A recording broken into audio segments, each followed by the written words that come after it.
Mr. Swallow? Let's do it.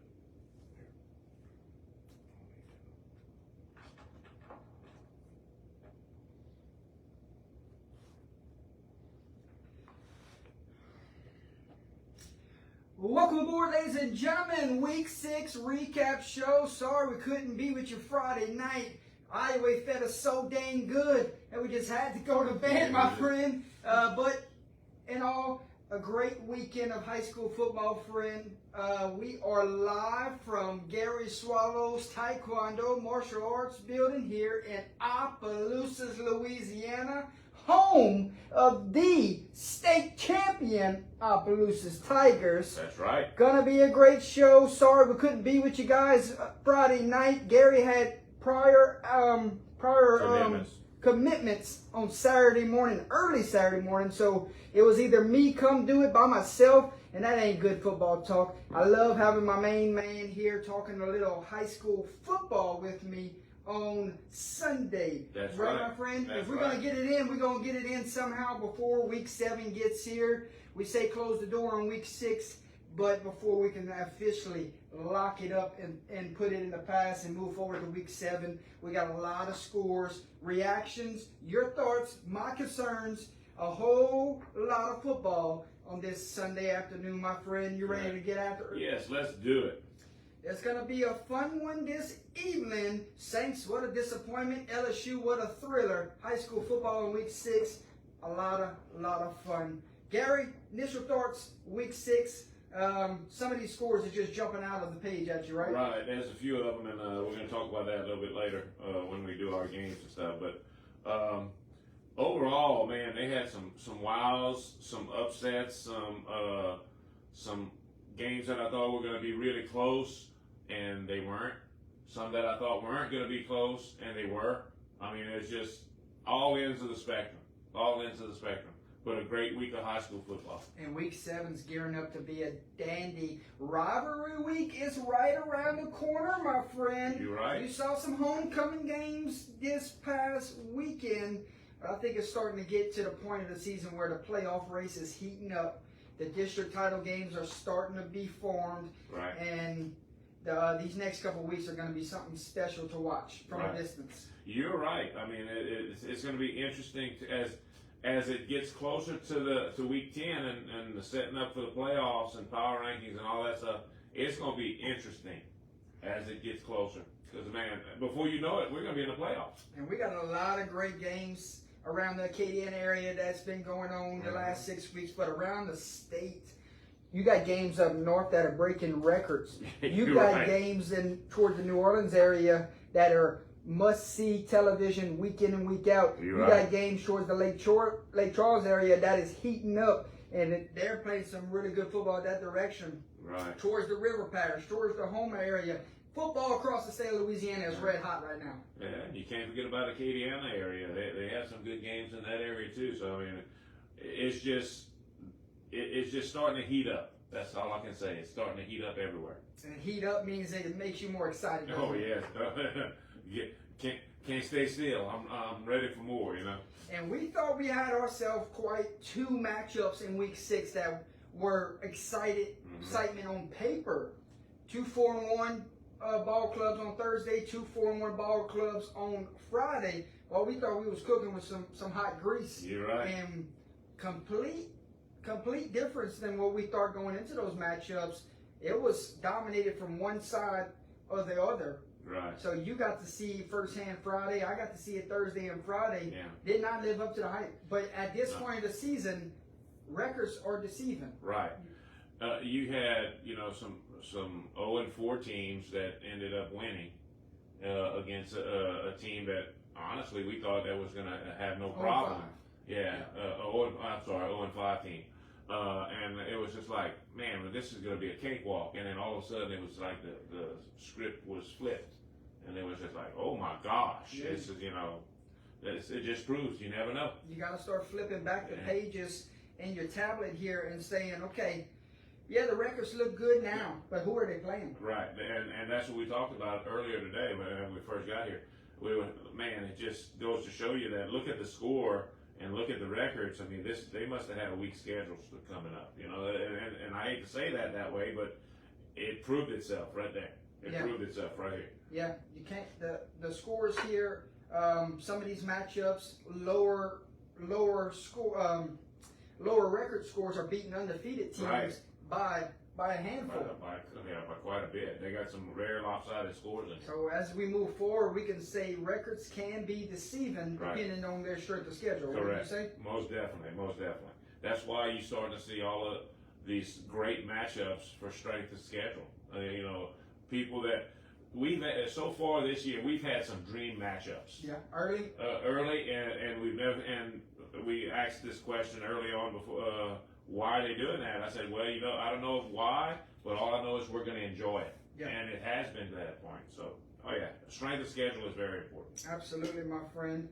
There were some games that we did not get a chance to cover on our Wednesday night show, and we would love to recognize at this time, because when you start looking across the state of Louisiana, you look and you can only put 60 games in on Wednesday night because we would be here till midnight. Yeah, that would not be a good thing. That would not be a good thing. So when you start looking at games from around the state that did not make it to our Pick'em show, I would like to announce those scores at this time because you had some thrillers, Jerry. Yeah, you did. You got some good ones there. So I want to get your thoughts on a couple of these games, my friend. North Iberville moves to 6-0. They had a big lead in that matchup against St. John on the road. St. John came storming back, but good teams find ways to win close ones when the game's on the line. You're right, and that was an exciting game. That comeback fell a little bit short. Yeah, North Iberville 6-0. Watch out moving forward for those guys over there. Coach Gass has his guys out to a 6-0 start. Yeah. Congratulations. You look at it, 32-28, comeback just not quite there. Good teams know how to close the door. Right. Fisher gets a win over Patrick Taylor, 22-20. What a thriller that one must have been. I bet that one came down to a 2-point conversion. That's what it looks like. I'm not sure. Because I'll tell you another game that came down to a 2-point conversion a little later on in our picks, because you're going to be like, are you kidding me? We got a wowzer for overtime to announce too. Yes, my friend. Hey, what about even when teams line up for game-winning field goals and they miss it? Oh wow! Yeah. Final score: Ponchatoula beats Chalmette 9-7. Chalmette walk-off winner, no good. Oh wow! Hey, that's why special teams are part of the game. Gotta get it. Speaking of overtime, my friend, how about St. Charles picking up their first win of the season in overtime against a really good Terrebonne ball club, 25-19. Can this kickstart the Comets into a groove moving forward to get into playoff time? That may be the jolt that St. Charles needs to get everything rocking and rolling and get them started again, because man, that history at that school and the tradition at that school, it's not an 0 for team. Right. You know, they have to start. So I think that might just be what they needed. I kickstart them. Yeah. Riverdale, John Ehret. How about 2 overtimes on Thursday night? 30-27, Riverdale walk-off fashion. Wow. What a win. Hey. They got a new face in that district, and it is Riverdale. Yeah, that's gonna be scary. They're waving the flag and say, we're here now. Yeah. Taking over. We're here to take over. Look out. Grant knocks off Peabody 13-10. A little close ball game there. Benton, even closer ball game here. 35-34 victory over Hawkton. Right. That was a 1-point thriller for Benton. Right. Fountain Blue picks up a big win against Slidell, 28-21. Salmon escapes with an 18-14 victory over North Shore. And another 1-point thriller, my friend. Central Lafourche knocks off East St. John 7-6. Wow, man. That's crazy. But like I said, you got to play the game. And special teams are a part of it. That could be, it might be a great special team. It might be 2 field goals, but it also might be a missed extra point. You're right. Jeremy Garrett says, how about them Crusaders? Big win for the program. Most definitely. Most definitely. Anybody else who wants to shout out their favorite teams and celebrate the big victory from a Thursday, Friday, or Saturday win in Week 7? Go ahead and do that at this time, ladies and gentlemen. Gary, we're going to talk about games of the night here tonight, this evening. Upsets of the week. Some of the UTL statement wins of the week. And also we're going to give out helmet stickers a little later on. 60 games that we have to talk about, but we do have that at the end of the show. Also, we will talk Week 7 because some of these matchups here in Week 7 are as good as advertised, my friend. Right, yeah. I'm excited. I can't wait to see what the Week 7 has to hold. Absolutely. Anything else that just jumps off the page to you before we get into these games from last week? Let's get into some scores, and then we can talk about them a little bit more towards the end. And we see some shout outs. We'll stop along the way and get to them. Hayden Lazard says, Night Train is rolling into District 628, just like the last time they were around, my friend. Let's see. You're very, very, very right. Damian Gaspar says, no victory, but a learning experience for Lafayette Renaissance. Got the welcome to varsity ball, and now it's time to focus their frustration on Welsh, a big-time injury this week. Prayers are with the young man. I hate that I got that news. Yeah, I did too. We got a chance to cover Welsh earlier this year. Yeah, big support of the program, and seeing a young man like that go down, it's truly. And when you lose your quarterback, man, that's the general. That's the general of the thing, and hopefully he'll be able to recover. I know he's out for the season because it was a broken collarbone, I think it was. I'm not really sure, but it was something severe, and looks like he's gonna be out for the rest of the year. Yeah, and if we have the wrong information, that was just word of mouth there. So we're not sure, but prayers to him no matter what. Prayers are with the young man. Phenomenal talent. A great ball player. We saw him at the quarterfinals last year, put on a show, and we saw him in week 1. And you hate to see somebody like that go down. Great talent. What else we have here in the comments? Cecil says Oakdale Warriors. What a thriller that was in overtime this past week. Ramsey says go Bears, 2 in a row. Gotta keep it rolling. On Mac Baru's night over there at Carencro. So even more special for a victory. Actually, saw some pictures on Facebook of Mac on the field with, and I talked to his sister, Miss Mindy, who's always on our program.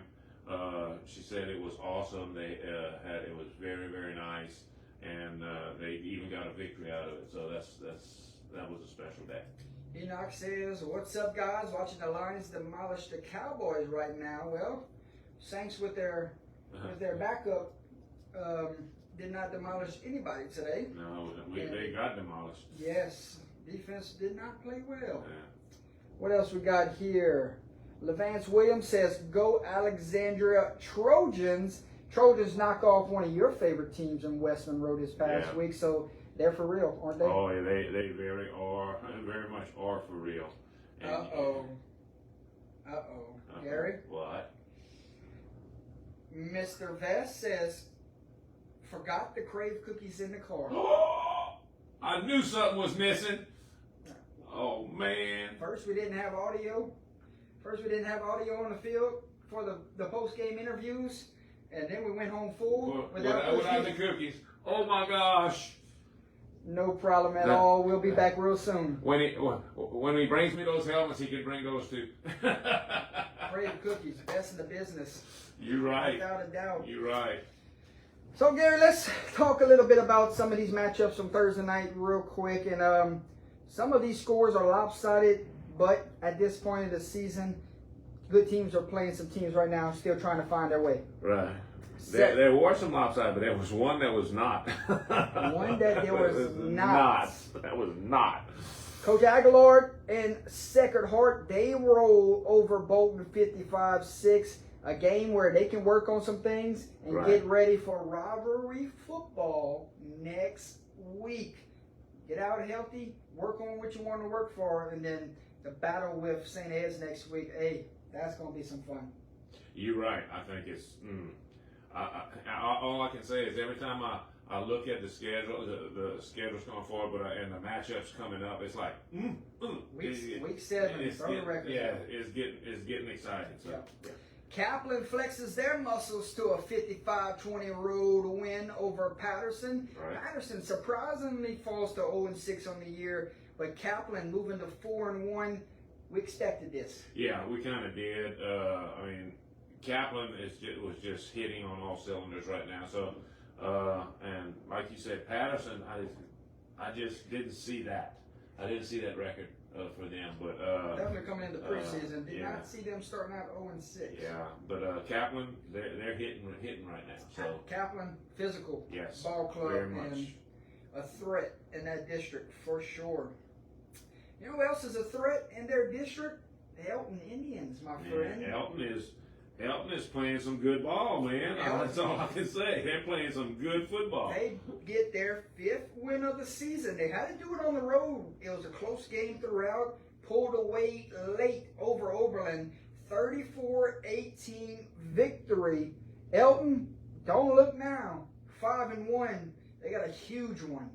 And when I mean huge one for homecoming this coming week against Hamilton Christian. Right, you're right, because Hamilton had a good game this week. Hamilton scored some points this past Friday, so 2 completely different styles of offense going at it on next week, but homecoming for Elton, that place is going to be jumping. Yes, I think it's going to be rocking and rolling. What else we have here, Gary? Catholic of New Iberia picks up their 5th win of the season. We're going to say continuously that they're contender good. Right, you're right. Moving forward, and 5-1 on the season, shutout victory on the road against Franklin. What do you got moving forward that really could give them a big time threat? I'd be curious to take a look at this because I think they're good enough to roll to a 9-1 record into the playoffs, but I don't want to speak on it just yet in case there's somebody sneaking up down the road. Wouldn't that be 9 consecutive wins if they do? Didn't they lose? They lost their first game. Yes. In that swamp fest thing that everybody had to play in, but man, on dry fields they just have been smoking, haven't they? Well, they're a veteran ball club, well-coached ball club, and nothing seems to rattle them except the mud. You're right, but I'm gonna tell you right now. And we watched them in the Jamboree, and ever since then we both agreed that they were going to be a team to be reckoned with. And we're on board right now. We're definitely on board with that. You know how you could jump on a bandwagon, like we're leaning towards Alexandria, we're leaning towards Bunkie. I think Catholic New Iberia is on our. Oh, they're on our list also. list. Yes, most definitely. They are very much contenders. Let's see if I can get to that real quick.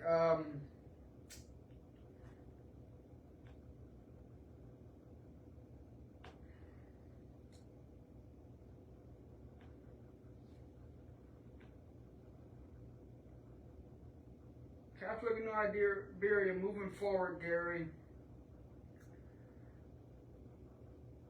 Lorville, week 8. That's going to be. That's it. Yeah. I think everything else is very winnable. Looking at their schedule, Laurelville is going to probably give them the most. Yep. The most for it. So they have a good shot of going 9-1. Yeah. If Laurelville is their biggest test the rest of the way, that's a rivalry football game there. 2 teams that don't really like each other. So it should be great football. That's another situation where you can throw the records out. Yeah, you're right. I mean, anytime you have a rivalry, you can take whatever the records are. You just basically just leave them at the door and just say, "Come on in, let's go." Overtime, they saying, well, that's what all the reports on online. So tell us something we don't know, Luke. Yeah. Someone's going to get fired from their job for reporting the wrong information. Yeah, we're going to have to get him and we're going to leave him somewhere. I just write down what I see, my friend. Yeah. What else we have here? Coach's wife says, good evening, guys. Go Raiders, number 0, doing big time things another week.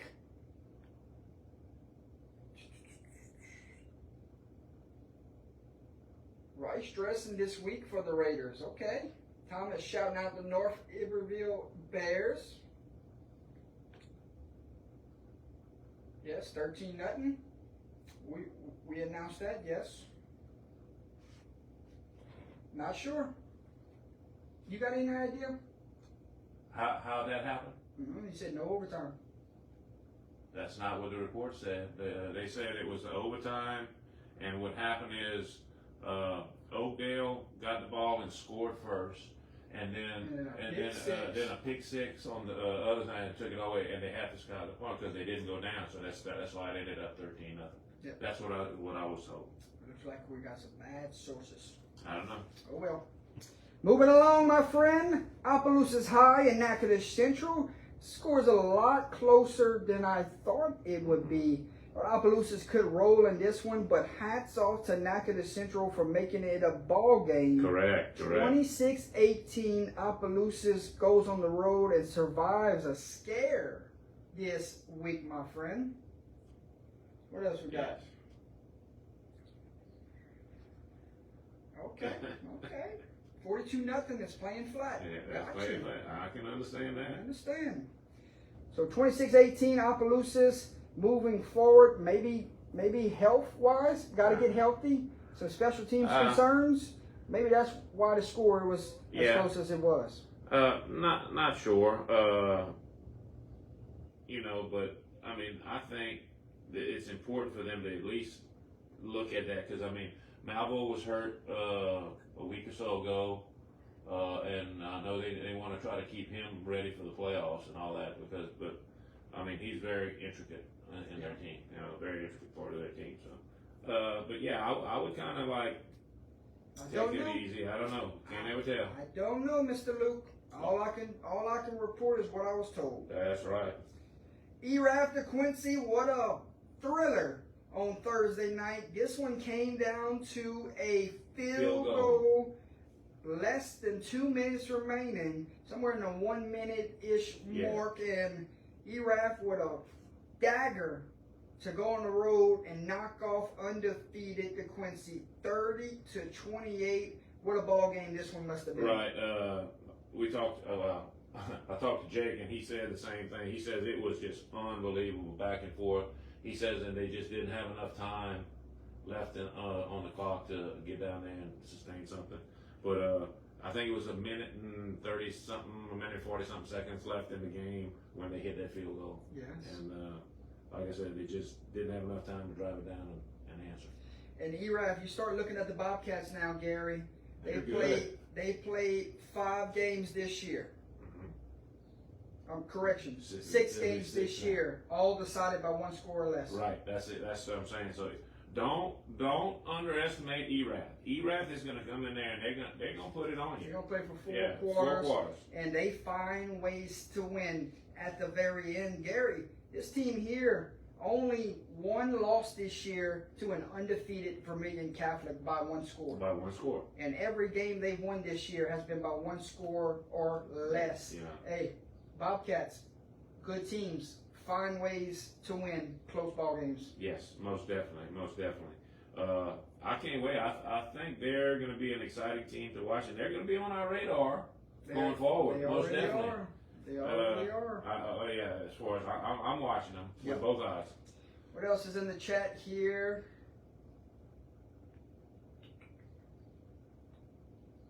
Yep, they said Malvo played and looked fine. Yep, just precautionary. Don't want to lose anybody for the season. Correct. Aiden says, how about them Hounds? Absolutely. Prayers are with your team at this time. Edward Winfield says, what was said about Oakdale? We just got some misinformation. We were told that it was an overtime victory for Oakdale over Menard, but 13-0 inside regulations. So hats off to the Warriors for a big time win. I don't know. Correct.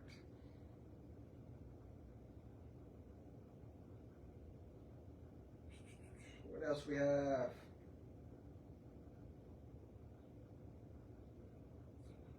Vermilion Catholic told me this ERAF team is here to play this year, yes? Yeah, I'll agree with that. They are.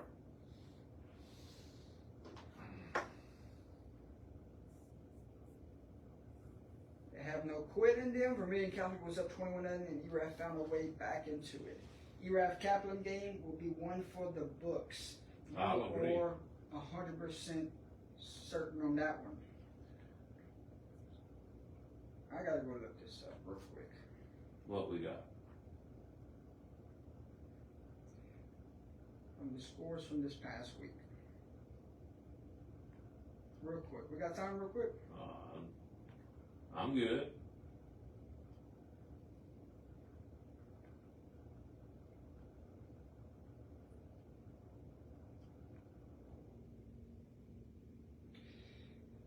So Go Preps and ScoreStream both have the score here. And I'm looking at it right here. Yeah, You we're looking at it? looking at it. It says Oakdale 13, Holy Savior Menard 0, final 2 overtimes. Yeah.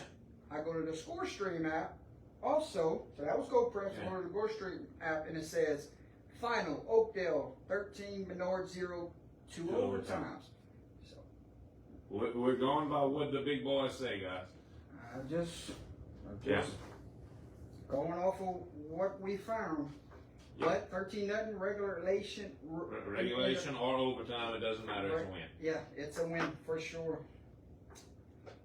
Who else is getting better every week that we see in the chat? Cam says Bulldogs getting better every week. Yes, they have a phenomenal football coach over there.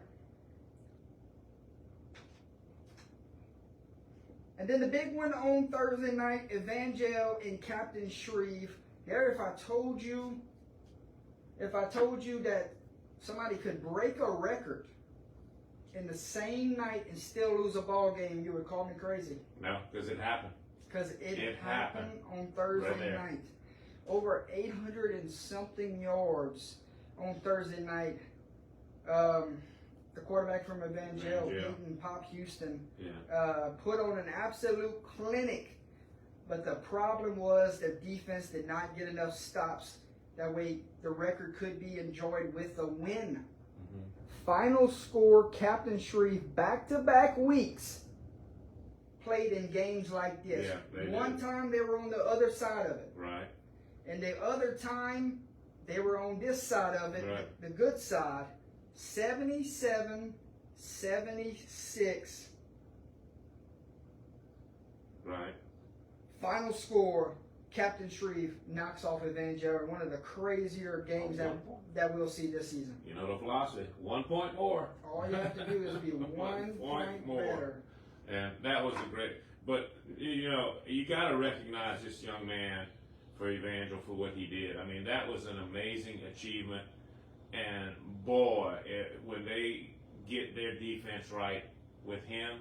And he's only a sophomore. He's a sophomore. That's what I'm saying. He's a sophomore. He's got 2 more years of eligibility. With a scholarship oh my to God! issue. Yes, with a scholarship there. And I'm gonna tell you, I can't wait. I think I said this whenever we did our picks. I said I think Evangel is 1 year back away from total domination like they used to be. 1 or 2? One, I'd say 1, but maybe 2 at the latest. Okay. Because look out, because by the time he's a senior, I don't think anybody will touch him. Good deal, my friend. I was going to look at some Thursday slates there. The other team that can really score a lot of points on Friday was Airline. Oh yeah, you're right. Parkway in their rushing attack, putting up monster rushing yards week in and week out. Airline lighting up the scoreboard every single week. This game was a lot lower than what a lot of people anticipated coming off of what Airline did a week ago. Right. But Gary, I mean, 45-22, Airline's defense is probably tired of hearing everyone talk about them. Right. But man, I tell you what, when you used to seeing them score in the 50s and 60s, and you know, like I said last week, whenever we picked them, I said, 69-68. 69-68, and I thought at the picture I said first one to 70, and I missed it by 1 point. Well, you know, it's unbelievable, man. This offense is going great, but you know, like you said, they were just they had to flex their defense, and they did. They held their opponent, you know, to 22 points. There's only so much you can take before you take matters into your own hands. Correct. You hear the outside noise, and I'll bet the defense played with a chip on their shoulder this week. Oh, I'm sure. But all I can say is they're still rolling. They're still 6-0. Yep, 6-0. Absolutely. Mandeville and Covington, the battle of the 5-0s this week. Gary, this game, Mandeville had a comfortable lead. Covington came storming right back, and this game came down to a 2-point conversion. No good. Skippers skip on to 6-0 on the year. Mandeville, it's a good ball club. Yes, they are. They're gonna, you know, ruffle some feathers. I think it's gonna be interesting to see what they can do going forward, because I think they have a shot to make a deep run in the playoffs. Yep. To be honest with you. Impressive comeback there from Covington. What a football game that must have been But you on gotta Friday understand, night. that's rivals right there. They're not far from each other. Mandeville and Covington are right there. So I mean, look out. I think it's gonna be amazing. We're going to keep an eye out on those two moving forward. So we're not there to see them play up close and personal, but I'm sure these two teams, come playoff time, will be on everyone's radar. Yeah, they're gonna be on the list. You know what else is going to be on everyone's radar? The university. The University of Edna Karr. We talked on Wednesday night, said Brother Martin's got a really good coaching staff that could keep this score closer than what people thought, but Edna Karr was having none of it. When you talk about flexing muscles and turning the burners on Friday night and you're hitting on all cylinders, how about 42-14 routes over a really good Brother Martin team? Right. And Edna Karr's just got it hitting on all cylinders. I can't wait to, you know, I don't know if they'll make it to the Dome, because, you know, anything can happen. In that division? And in that division. Hear me. But right now, looking at them, they're basically going to make a deep run, Jordan. They're just going to make a deep run. I agree with you.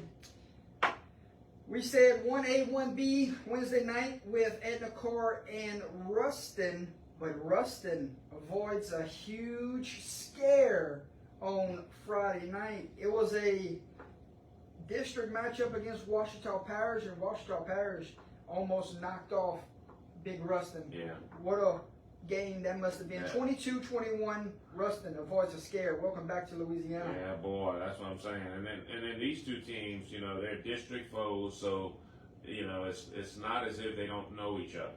So look out, man. They must have came out, you know, ready to go. Great job to Ouachita Parish, but Ruston is still the king. I said it on Wednesday. Benji Lewis would have his guys ready to play, and I didn't expect this one to be a 1-point game, but I thought he would have his troops ready to go. Right. That speaks volumes of what he's doing with that program. They're off to a 4-2 start, and don't sleep on them to go knock off a few teams in that district. You're right. You know, this next game was real good too. Yeah, but before we get to that one, let's stick with that district. Okay. Let's stay in that district and talk West Monroe, Alexandria.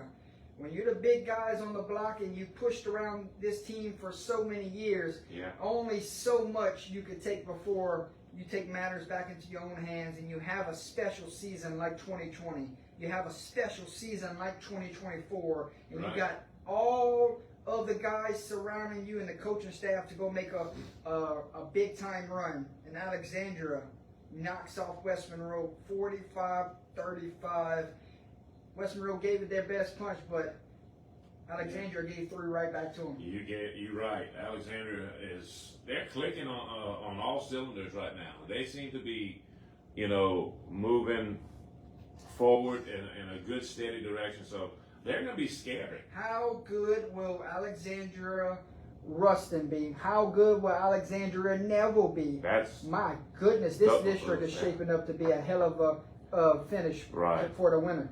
Yeah, when you see those teams, first of all, Neville is, you know, one of the best teams in the state, in my opinion. Ruston definitely is one of the best teams there. And Alexandria is right there saying, don't forget about us. They you want to talk about a chip on their shoulders? They have a chip because they've always been second fiddle. Now they have a shot. And at 6-0 in that division, teams are still teams, fans, people around the state are still sleeping on them in that district because of Ruston's in it, Neville's in it, Alexandria. They're not backing down from anybody, and they're gonna line up and they're gonna come punch you in the mouth. Right. So look out. Don't underestimate them. I wouldn't want to play them right now. 6-0, looking scary good. We'll see how they do moving forward. But the comment so far tonight, that Division 1 gonna be rough come playoffs. That's gonna be some dandies. You're right. Yes, sir. Yes, sir. Yes, sir. What else we have? You spoke about this next one, and could you say big time upset, my friend? I don't want to say big time, but I'm gonna say upset. Well, when they knocked off, who was it earlier this year? Was it Rummel or was it Brother Morton? We all thought to ourselves, okay, phenomenal game from Jesuit, knocked off a big time team, and then the next week they came back and lost. Right. But then you come back the following weekend, it's like they're riding the roller coaster right now, Gary, and the roller coaster stopped at the top of the tracks and really went and knocked off a talented ball club in St. Aug, 24-23. Yeah. This one sent shock waves across the state of Louisiana, but if I know Jesuit did not shock anyone in their program because they expected to win that game. In their circle, well, I mean, they're used to competing with these guys all the time, and you know, whenever you see there's just such a rivalry. I don't care what it is. That particular group, Jesuit plays this group all the time, but it takes a lot to go to St. Aug and to beat them. It takes a lot to do that because St. Aug is. I'm gonna tell you right now. It don't matter what field they play. Yeah, they don't care. But Jesuit did it. They had a great game and they Gary, really did it. give me the old terms again. Huh? Which one? 1 point. As long as you're 1 point better after the game clock hits 0. When it hits 0, if you're 1 point higher than your opponent, you win. That's what it is. No matter if you win by 100 or if you win by 1. As long as you're 1 point better on any given night, and Correct. Jesuit was 1 point better on Saturday night. What a win for that ball club. 24-23. Amazing. Congratulations to Jesuit. John Curtis and Holy Cross did battle on Friday night.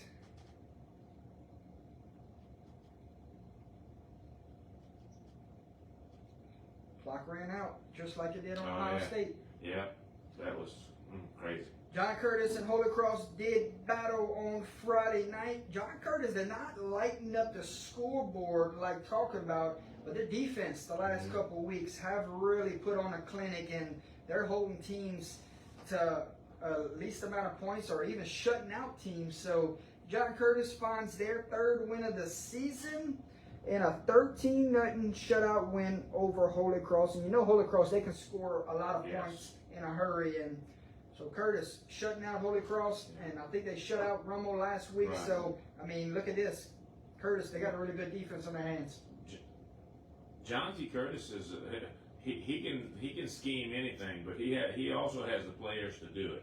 And you know, they've always. I mean, we asked this all that. How many state championships do they have? I mean, it's just a line, you know. So they were lighting up the scoreboard during them state championship runs. Right now, it's not the points. No, their defense. Their defense is shutting everybody down, controlling them. But their offense has to score. But hey, as long as you shut out the other person and you score a little bit, you'll win. Yes, sir. You're right, my friend. Archbishop Rummel looking to get back in the win column this week. They take on Warren Easton, and you start talking about shutouts. It might become a trend here. Right. Warren Easton shut out against Archbishop Rummel, 14-0. Good win for the Rummel Raiders. Good win for Rummel. Get back on track. And look, I still would. They're 4-1, or actually now 5-1. I wouldn't want to play them right now. I really wouldn't. They are a talented ball club, a lot of tradition. And a hellified strength of schedule. Oh yes, they're not afraid to play. They're not afraid to play. Injury concerns at Rummel, so we have to keep an eye out on Norman Taylor moving forward. You cannot afford to lose him for extended time. What else we had on Friday, my friend? Oh, this next game was actually pretty good too. And Steve, I think they're still dome good. I think them and ULAB is on a collision course. Yeah, probably. With Archbishop Shaw. What else we had? How about a 5-0 West Ouachita coming in and playing a 4-1 Franklin Parish? We said this one was a prove me game for West Ouachita. Well, it was close. Half-hearted prove it because they almost knocked off a really good Franklin Parish team. So the record is not decisive here. Right. They've earned that 5-0 record, and now they sit 5-1 after a close loss to Franklin Parish, 29-27. Good ball game. Most definitely. Up North Louisiana, Gary. Most definitely a good ball game. It's getting to the time where you're seeing games that those are the ones that you say, man, I wish I could be there to see it. Yeah. And this was one of them. Absolutely. And Franklin Parish coming off of a tough loss a week ago, bounces back this week, and they find themselves on the other end of an emotional win. Correct. As Franklin Parish moves to 5-1 on the season. Some more good ball games happened Friday night. Undefeated Lakeshore went into a hostile environment to take on Franklinton. Franklinton searched for their 5th win of the season, and they would get it. 35-28, Lakeshore gets their first loss of the season. Another one-score game, Gary. That's right. We're seeing a trend here in Week 6. Phenomenal ball games. That game looks like it was whoever had the ball last was going to score, and well, back in the day, whenever we were in school and right out of school, I was involved with a few of the games like that. It was like a team would get the ball and drive down the field and score it, and they get the ball and it was back and forth. And basically, it was said during those games that whoever has the ball last just has to score with very little time left on the game clock, and they win. And that looks like that's probably what happened. Archbishop Shaw and St. James did battle. This one was a 14-14 halftime score. And coming out of halftime, it was a tale of two halves. Mm-hmm. Archbishop Shaw really turned things up in the second half, knocking off St. James 35-14. And I completely disagree and think that Shaw is well on their way to a collision course with University Lab. That's a good possibility, man. And I would want to be there to watch it because I think that's going to be a light show. Yeah, my friend, up and down the field type of deal here. Or, ULAB, phenomenal. Yeah. Phenomenal defense. And Shaw picks up their 4th win of the season. They played a tough schedule out the gate, so moving forward, we'll see how the Eagles do. But Gary, hopefully them two line up on the other side of the brackets. Yeah, I would like to see that on both. I wouldn't want them to be on the same side. I'd like them to be on opposites. What else they got? Southside Sharks went on the road, played Sam Houston, and Coach Curtis has Southside really playing with major confidence after these last couple of weeks. Out the gate, some struggles, but these last couple of weeks, Gary, he's really turned it up to 11. And my friend, the Sharks are rolling right now, and they are 4-1, and they knock off Sam Houston 46-21. Don't look now, but Acadiana has someone coming for them. Well, we talked about this at the beginning of the year. How long would it take Coach Curtis to get Southside, flowing with his system? And it looks like he's got them all working for him. So look out. I think that district, which was owned by Acadiana for the majority of the last few years, but Southside is now saying, hey, we're coming. Remember, a couple of years ago, they did win the district title. Yes, they did. Southside did. A couple of years layoff, but here they are, right back into contention. Right. And that's going to be a good ball game whenever those two teams clash down the think road. So. I think it's going to be an exciting ball game, most definitely. So speaking of the counterpart that we're expecting to be the big time, prime time matchup down the road, how about Acadiana? Yeah, buddy. Going on the road, knocking off Barr. Acadiana search for their 5th win of the season. You know what's good about when we talk about the number 5? You talk about Fear de Veer with Acadiana, don't you? Correct. All the time. Okay, what if I told you Fear de Veer turned into a 5-touchdown passing night for the Acadiana Record Rams? Right. 5 touchdowns Passing. from the quarterback. Yes. Fear de Veer turns into fear to pass. Hey.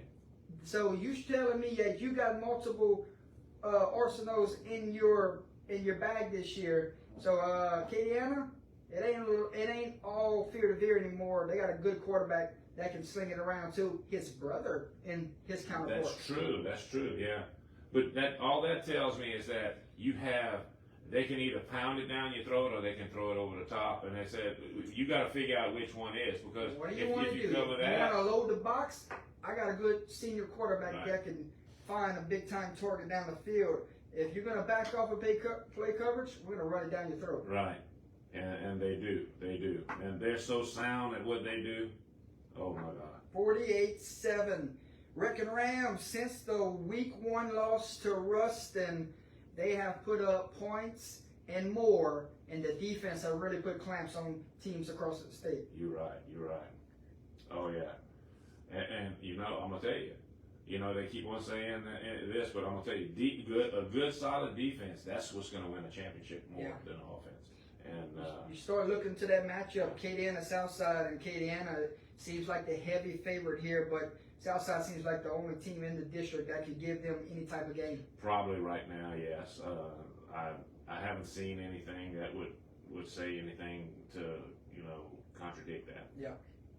What else we had? We had St. Martin's Episcopal with Harlan Berry.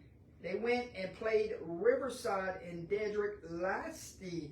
These two teams met twice a year ago, once in the regular season in district play and also in the quarterfinals. Both times Riverside had the better of the other. Here we go again, round 3 between these two talented backs, two well-coached ball clubs. And on Friday night, Gary, get ready for this score. No. Riverside coming off of a big loss a week ago to Vermilion Catholic, but Vermilion Catholic, how good are they? Yeah, that's another university. Yes, 76-37, Riverside at home knocks off St. Martin's Episcopal, and Dedrick Lasty had the final say-so on Friday night with 9 touchdowns. Oh my God. 9. All 5'4" of them. Yeah. 9 big ones. We saw him at the Dome last Yes. year, and that young man is a special talent that plays with a lot of heart. Yes, he plays. That's like a Trenton Holiday 2.0. Pretty much. I was getting ready to say that. He is just so dedicated and so hard to, oh God, he's just a special, like you said, he's just a special person. As long as they stay healthy, That's the key. Riverside will still be in contention, and he will be a heavy favorite that will lead them down to where they want to get back to the Dome. Right. You're right. Wow. That's all I can say is wow. Yeah. Yeah. So good win there from Riverside. Moving forward, we'll see what happens, and we'll see how far if Riverside can get back to the Dome. Mangum and Faraday met on Friday. Alex made a good point on, yes, we said it Wednesday night that St. Martin's Episcopal's quarterback was not playing. So big time, he was missed big time on Friday. Faraday and Mangum, Alex made a good point on Wednesday night, said Faraday's schedule, they didn't play that well of a schedule. Yeah. And Mangum with a 4-1 schedule, a 4-1 record here, a lot tougher schedule, in a ball club that has their eyes set on Porter Street. Right. And you better start believing in Mangum, Mr. Swallow, because Yes. they got a shot. Now that Oak Grove departs, Yeah. they got a shot to get there if they stay healthy, because they got some talented backs in that Yeah. backfield. And they had an awesome game. 35-6 over previously undefeated Faraday. Faraday finds their first loss.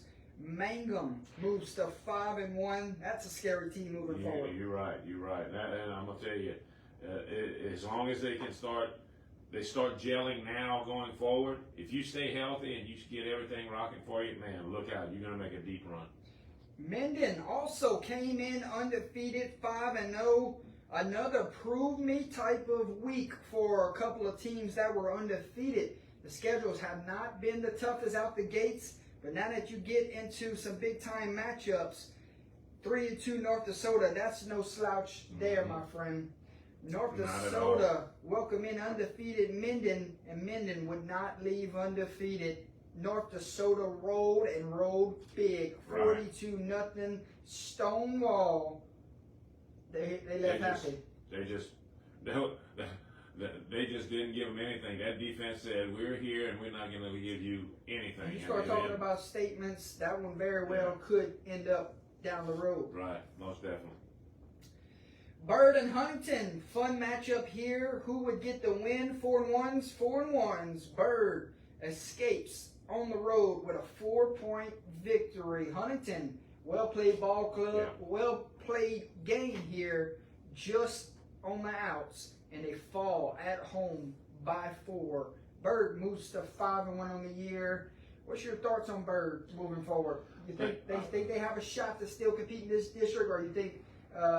Airline is probably a heavy favorite right now. I think that district is so strong, but right now, like you said, Airline I think is probably the one that you got to watch. But The one to beat? Yeah, I wouldn't say that they're out of it, but I mean, I'm gonna tell you right now, I would like to watch that district to see who can beat who.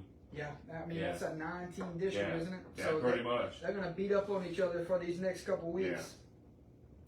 Lake Charles College Prep and Jennings played on Friday night. We thought that this one could be the district championship game until we saw South Bow play Thursday night, my friend. Right. Wow, oh wow, does South Bow and Jennings have a big ring to it this coming week 7. Right. I think that's going to be a very awesome game, That's and gonna I be think a it's going to be playoff atmosphere type of game. the winner of that game is probably going to be the district champ. I agree. But on Friday, Jennings and Lake Charles College Prep would do battle, and Jennings would roll 54-27. Too much Zeno, too much in the trenches, my friend. Jennings, since the week 1 loss, have really rolled and have not looked back. Yeah, they've been said. I mean, they put the hammer down and said, "Let's go forward." And I don't think they've had a close game since I don't week think 1. so. I don't think so. So how good is Jennings moving forward? A team that's in year 2 of Coach Fusilier. And Gary, you said you wouldn't want to play certain teams, right? Yeah. Well, after that week 1 loss, Jennings is rolling. Yeah, that's one that puts fear in you. We were shocked, that they lost, but at the same time, man, 3 takeaways, the difference. Yeah, that was it. And I would not want to play them going into playoffs. Can you imagine? You make the playoffs, you barely make the playoffs, and you got to play Jennings. Oh my God, that's gonna be scary. You're going to get them for 4 quarters. Yeah, That's for sure. 4 quarters. And it seems like the defense had a phenomenal night. 3 takeaways on Friday. Right. How about the big one on Friday? Lafayette Christian Academy and Lafayette Renaissance. You might not see this game too much moving forward. We do get this 2 years, but if these 2 teams don't stay in the same district, so you better enjoy it now. Enjoy it now. But a rivalry that could be in the years to come if they do stay into district play. But year 1, Lafayette Christian Academy, the standard of the last 10 or so years, my friend, Most definitely. would get the win 34-19. And Lafayette Christian a grueling schedule, battle-tested, veteran group in their locker room. They're just, how you say that, Lafayette Renaissance, a year away. I think they're a year away, maybe two, but I'd be honest with you, I'd probably say a year because they have a good nucleus and a good coaching staff over there. So look out. And LCA, everything is in front of them. Yes. You got a 2-4 record right now, but you could very well roll these next 4 weeks, get into the playoffs, and you could find yourself down the road playing for another state title. Yeah, but those 4 losses, I mean, you ain't got nothing to say bad about that. I mean, they're playing, quality teams. They playing So, the best. the best of the best. So hey, it is what it is. And they but have another. look out. They got another one on Friday night. Welcome back the rivalry that they had with Notre Dame. Yeah. Some people don't call it a rivalry because it was one-sided in the win-loss department, but there was some great battles between those teams whenever they were in district play the first go-around. Yeah. So now look out. here we go again Yep. with that veteran ball club of Notre Dame. They're going to welcome in an extremely talented Lafayette Christian Academy team. Potential district title game. Yeah. Well, yeah, I think so. Hahnville and Thibodaux. Hahnville 3-1. Thibodaux 3-1. No problems for Hahnville. They roll on the road 45-21. It's a big win for the Tigers. Yes, most definitely it is. They needed to get that going. Thibodaux came in,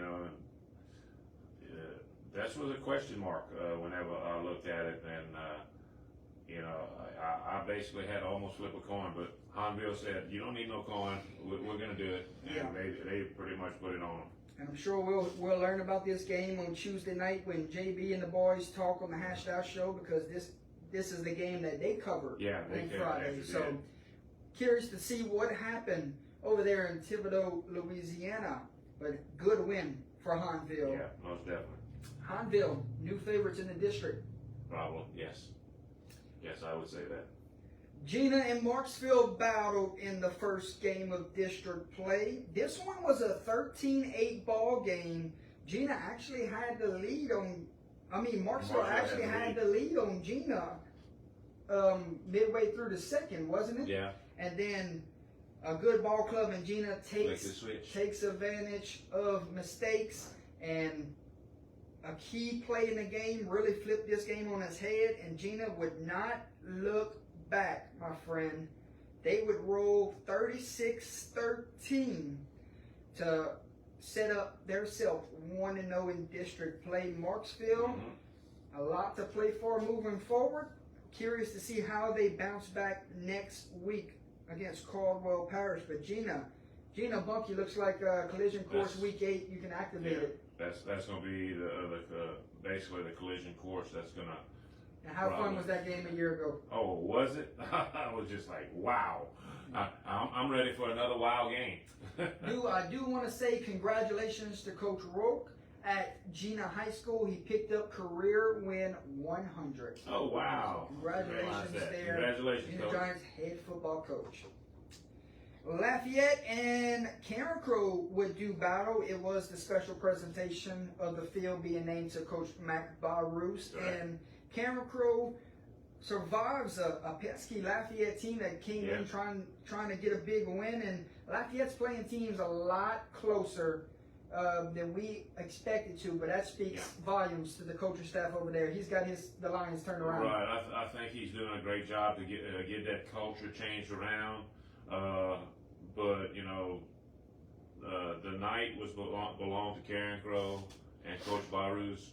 I know Coach Barroos personally, great guy, a lot of winning tradition with him. Brought the state championship to Carencro whenever he had Kevin Falk playing for him, and man, I can tell you stories. As a matter of fact, Miss Mindy from the chat, that's her brother. And, she was there, told me that it was a beautiful ceremony.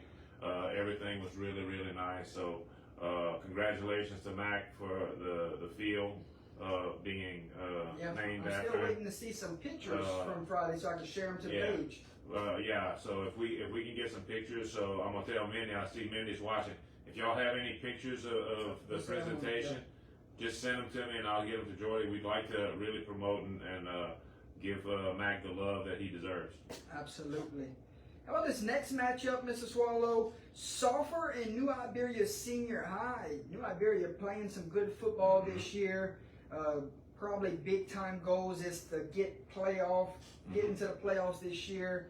And when you got some juggernauts like the Acadianas in this district, Right. it's like, let's go try to get postseason, get into the postseason. Right. Most definitely.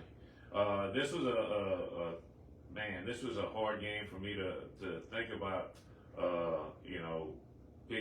picking. But I mean, I'm tell you, I thought it lived up to the expectations that I thought. I thought it was going to be a very close game, and it was. It turned out to be a tit for tat game. Yeah, Coach Cody takes his Tours Ball Club on the road, knocks off New Iberia Senior High 28-21 for their third win of the season.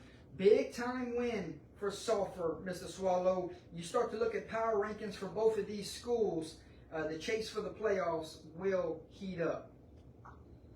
You're right. I think it's exciting, for Sulphur. But then at the same time, I think it's going to be pretty good for Niche. I think that's going to give them an idea of what they have to do. But man, Sulphur's they did what they had to do. They went in there and they took control of it. So congratulations to Sulphur. LaRondre and Welsh would do battle on Friday night. Welsh, prayers are with Mr. Bagnold, moving forward, speedy recovery. Correct. Most definitely. And you look at this team, it seems like they rallied around them, Gary, and got a big-time home win, 40-15. Greyhounds, 3 weeks in a row now, the Greyhounds have been playing their best football of the season. And I know Coach Corville, he'll get his team ready next week to really play for the quarterback. Right, most definitely. I think it's, and from what we saw whenever we covered them, they have a lot of young people come, but they had some good quality athletes coming up, backups.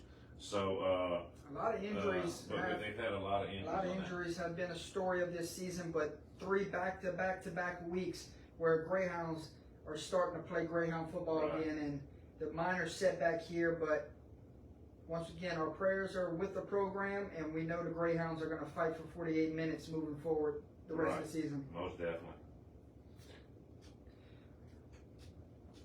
Jeanerette and Centerville would battle it out on Friday, my friend. Yes. Jeanerette, they're really good, Gary. Yeah, they are. They are. Centerville is battling a lot of injuries themselves, but Jeanerette is on another level right now. They're 5-0. They're 152-6, and Jeanerette looks really, really good to make a run at this thing. Yes, they did. I'm excited for them. Moving forward here, Westgate and St. Martinville, they were battling a lot of injuries also, my friend. And Westgate, a little too much left on the sidelines that they had enough to rally around and get a big-time win against a good St. Martinville ball club. I'm sure this was a great environment. I'm sure two teams battled it out for 4 quarters. But at the end of the 4th quarter, Westgate gets a win, 22-6. I think they're playing a young quarterback at this time with the big-time injury. So curious to see how they gel moving forward. Westgate, I would not sleep on them because they can really play some good defense, and they can get this thing turned back around, but a huge loss for them on the season. Most definitely. But like you said, St. Martinville has they've been struggling with injuries. That injury bug is killing them. So, but Westgate was a little too much this time. So, like you said. Yeah. St. Thomas More would roll on the road against Northside, 51-0. Cougars, tough schedule out the gate.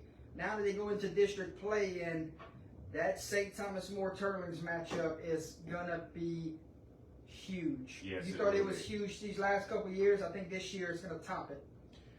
If Turlings ever had a chance to beat this team, it's this year. Because Turlings is loaded. Yes, Turlings is loaded, but St. Thomas More is St. Thomas More. And they're finding their groove. They're hitting their groove. Look out. I think that that's going to be an awesome game. That may well be the district championship, you know. So, congratulations to STM. Y'all getting y'all stuff back. I think Coach Hightower is going to keep on keeping on, you know. Absolutely, Yeah. my friend. What a big time win on Friday night. Westminster knocks off Opelousas Catholic 42-25. What a tremendous job Coach Porter has done this season, getting those guys playing with major, major confidence. And Crusaders, the Vikings went into Crusader Stadium, and it's tough to go win in there this year because we've seen them battle with Catholic Appointment P. What a ball game that was. Yeah. And we've seen this Crusader team go on the road, knock off Sacred Heart after a big time comeback. But right now, with the confidence they're playing, who wants to play them moving forward? They're playing well. They're playing so good, man. They actually have the belief that, hey, we're going to win. It don't matter who's in front of us, who's on the schedule. And all I can say is that, man, talk about turning everything around over there. Congratulations to the staff. Congratulations to the kids for buying into it. All I can say is that you guys keep doing what you do. You got the right man at the helm. Right. He's doing a great job, and another big time win for their fourth win of the season over Opelousas Catholic. It's been a long time coming, and I'm sure this one felt really good Friday night. Yeah, you know, OC has always been for the last few years. OC's been dominant. They've been the big dogs. Between them and Point Capee, they've been the big dogs. But let me tell you something. Westminster's proven right now that, hey, we're here. And I tell you what, my friend, look out. you start looking into the future. Westminster St. Ed's could very well have district implications Most on the definitely. line. That could be the game of the year. That could be the game for sure. Yeah. If both teams keep winning, watch out, Gary. Oh, I think it's going to be exciting. I think it's going to be an exciting ball game. How about the other Westminster ball club out of Lafayette, the Chargers? Right. A homecoming night against Vinton. Vinton came in. That's a good Vinton ball club that would take on a Westminster of Lafayette team that was celebrating a homecoming night. Gary Fear is in full effect. Coach over there comes from Acadiana High School. He brings the beer with him, and he's got these guys playing some really good football in year one. And right now, if you not know much about the Chargers, you better start doing your homework because they're 5-1, and they get an overtime victory over Vinton, 20-14. Westminster of Lafayette. What a win for that program in year one, and what a start. 5-1. And that's the key. They're such a young program that they're actually developing, and this is their first year into that. So that's amazing that they're doing so good. But all I can say is congratulations. That's going to be the Westminsters are going to be two teams to deal with going forward. Lafayette and Opelousas. I mean, I hope that they keep that rivalry going. And it's going to be awesome. But man, that's going to be awesome. And you never know. We saw this game earlier in the year. Yeah, Opelousas beat Lafayette this year. So that's going to be awesome. You never know. In the playoffs, you could very well see this matchup. Oh, yeah, we might see them again in the playoffs. They're That's in true. Division 4. Yeah. So, good win for the Chargers. And overtime, homecoming night. Could you script up anything better? Now, overtime, that's extra football, man. What a way to celebrate homecoming. That's right, extra football. Oh, from England. Hello? Manchester, England. Hello there. Gary, Iota starting to get their groove. They beat Crawley 49-19. Wow. Crawley came in 4-1 here. We thought this game had a shot to be closer than what the score is here, but Iota, they're starting to hit their stride, and they're starting to think about week 10. That team, anytime you go to Iota, it's hard to win at that stadium. This team is a very good overall team, and I'm going to tell you right now, they are going to be looking forward to that week 10 matchup. Bulldogs keep winning. Raiders keep winning. How can you not want to go cover that game week 10 whenever they play for the district title. You're right. I agree with you 100%. Yes. Yes. We still you have not announced our week 7 matchups yet. Nope, we haven't We yet. could do that at the end of the show. Yeah, right? at the end of the show. We'll start. Do we still have one on here? Did we do Grand Lake? Hamilton Christian. You right, my friend. That one's right there, but Yeah. we'll go here first, Okay. and we'll swing back around to it. Okay. Episcopal honored their Hall of Fame class on Friday night. Even the guy, the owner of Raising Cane's, Yes. was honored. He was a big-time football player at Episcopal, and Baker came in, and 38-16, Episcopal would beat Baker at home. So congratulations to the Hall of Fame class there that was honored, and congratulations to Episcopal picking up their 5th win of the season. Most definitely. Most definitely. Oakdale and Holy Savior Menard. Oakdale gets their 2nd win of the season, knocking off Holy Savior Menard 13-0.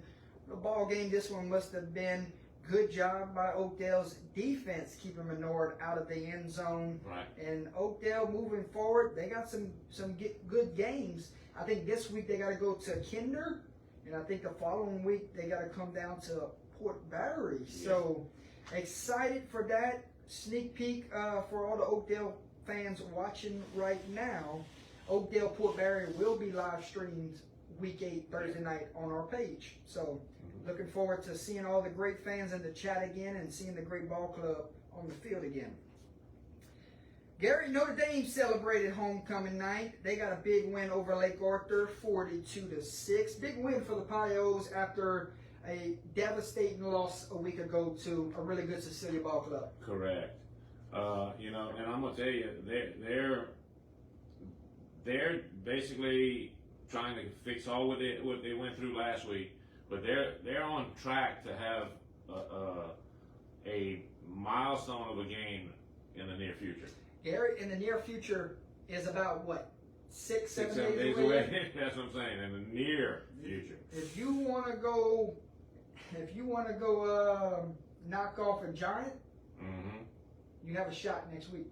Yes, you do.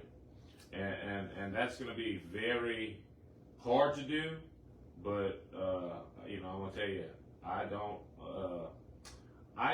overlook Notre Dame as long as Coach Cook is there. I don't. As long as Louis Cook is the coach at Notre Dame, they have a shot. Because he knows how to coach his kids. Gonna be a ball game next week. Yep. LCA Notre Dame, buckle in, ladies and gentlemen. Gary, Grand Lake, Hamilton Christian, huge district race going on, and one of these teams would be in the driver's seat. Another game along the way had a driver's seat there. Grand Lake came in, physical ball club, looking to get back in the win column. Hamilton Christian, they can score, and they can score for days. They can score in the blink of an eye. They got a talented quarterback over there, Gary, Right. that's picking up big time offers, and he's gonna give a lot of opposing defenses. How do you say that? A lot of opposing defenses some trouble difficult, yes. moving forward. And it looks like he did. He did a good job. Yes. And They almost doubled him up. Hamilton Christian gets a win, 41-21. They put themselves in the driver's seat along with Elton, my friend. Yeah. And guess when they play?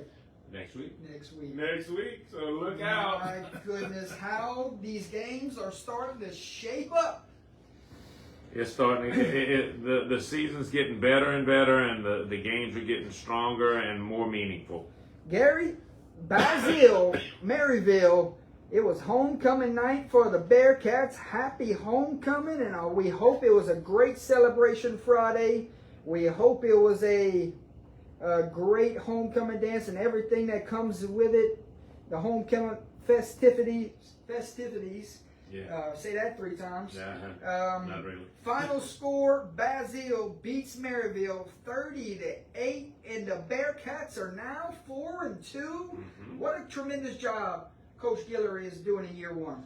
Tell you A what. young group that he's taken in year 1, but the coaching pedigree that he has, you expected him to get those guys to believe in. Right. I mean, when he came in, I mean, you know, he he was having to, come in and keep the tradition going. I mean, they were so successful over the last few years, and he didn't miss a beat. He just kept everything going. He brought in his system, and he got the kids to buy into it, and they're doing a great job with that. 4-2, got some games along the way where could be interesting. These next 2 weeks we're gonna find out exactly where that young group is, because you had a chance to play in jail over these last 6 weeks. Right. Now you got some big tests these next 2 weeks. You're right, most definitely.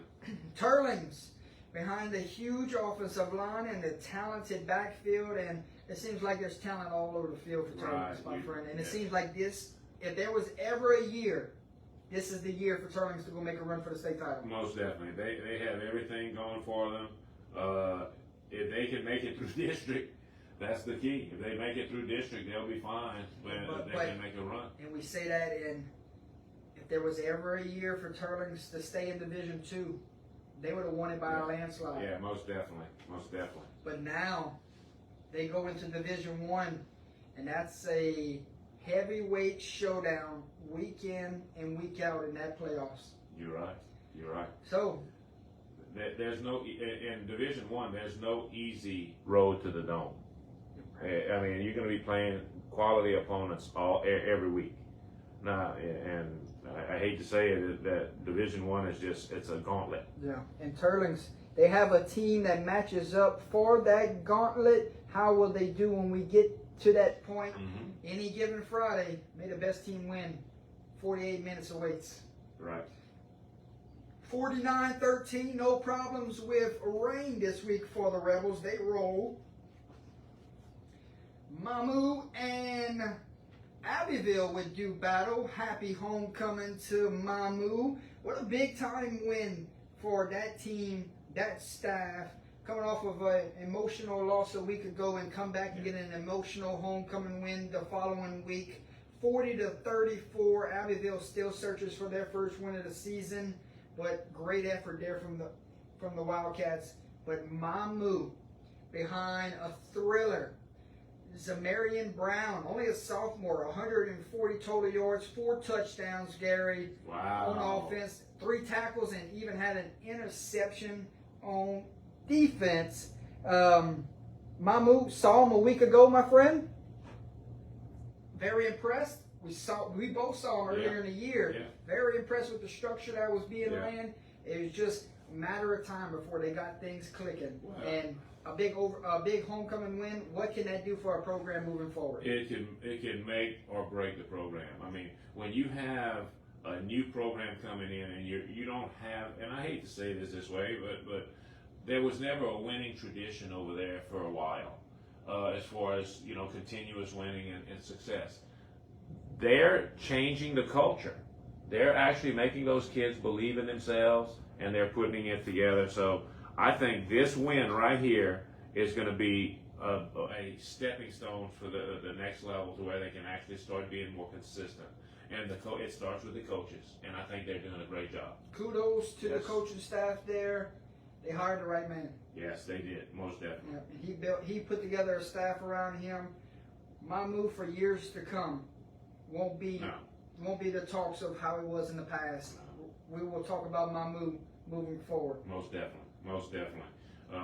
Congratulations. Yep, big time homecoming win. Gary, North Vermilion Como with battle. Como searched for their first win of the season, and North Vermilion searched for win number 2. It was homecoming night for the Patriots, and a game where you do get the win, but I'm sure a night where you would like to forget after everything that transpired after the game. Well, we'll leave things at that, but congratulations, Coach Morey, on a big-time homecoming win, 36-29. Not sure what's going to happen after this game moving forward.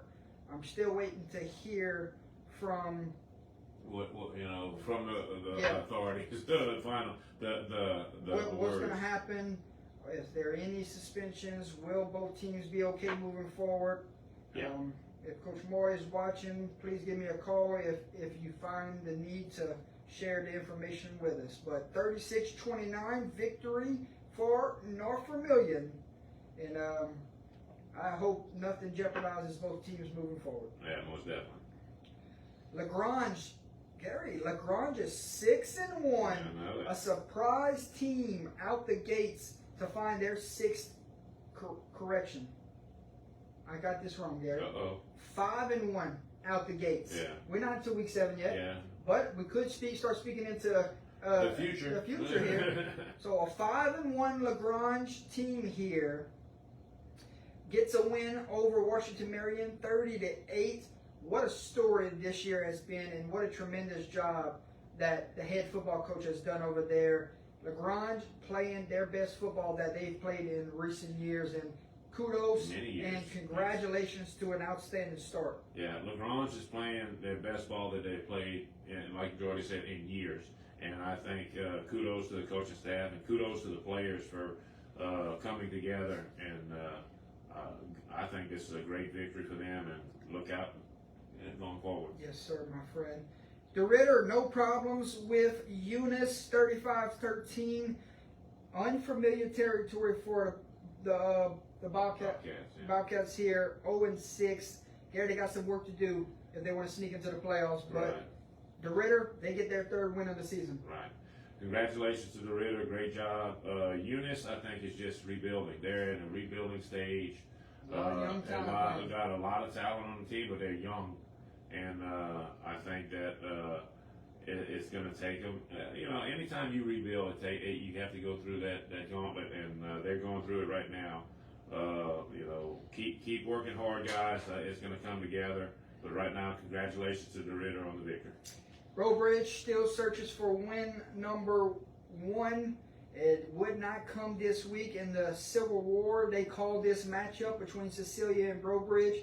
A great rivalry over the last decade, but this year it was Cecilia's, and they own this matchup here lately. 56-18, Cecilia cruises to their 4th victory of the season. I don't even think Diesel played in this matchup. I'm not sure. I didn't. He might have been held out for health purposes, but Cecilia, they got a lot of surrounding parts that they are a threat the rest of the season. Most definitely. Voiles and Port Barre would do battle. Homecoming night for the Mustangs, and Port Barre falls to the Mustangs 32-27. What an effort for the Red Devils with all the injuries that have piled up. Down to your third string quarterback. You're down to your third offense in 3 weeks, and they fought for 48 minutes, my friend, and just fell on the short end of the scoreboard. But congratulations to the Mustangs hanging on to a Red Devil team that came in playing 4 quarters. And 32-27, what a ball game that was, and we got to see it live on Who That's Entertainment's broadcast. We were watching it upstairs, and two teams really wanted that victory, and you hate to see someone lose. Well, I can honestly say I'm proud of the Red Devils for just not giving up and playing 4 quarters of ball. And, Voiles just, it was their homecoming. They had something to play for, and they wanted that victory. But, man, that game could have went either way. It was just a toss-up, but congratulations to the Voiles, and great job to the Red Devils for making it competitive. Yeah, great ball game indeed. What else we have here, Gary? Northwest cruise control, 42-0 over Ville Platte. Ville Platte still searches for their first win of the season. Right. We'll have some opportunities moving forward. We'll see if the Bulldogs can sneak into the playoffs. Northwest right now, they got bigger things on their mind than the playoffs. They got Porter Street on their mind. Yeah. Can they put it all together and make a run at it? And they just fell in the semis last year. And they put it together and go make a run at the title this year. Very capable ball club. Kevon Johnson, my God, what a special talent that is over there with the Raiders. Week 10, Lumen. Yeah. But before you get to week 10, you got a really good Church Point Battling Bears team. That's going to be a heck of a week 7 ball game. Yeah, sure will.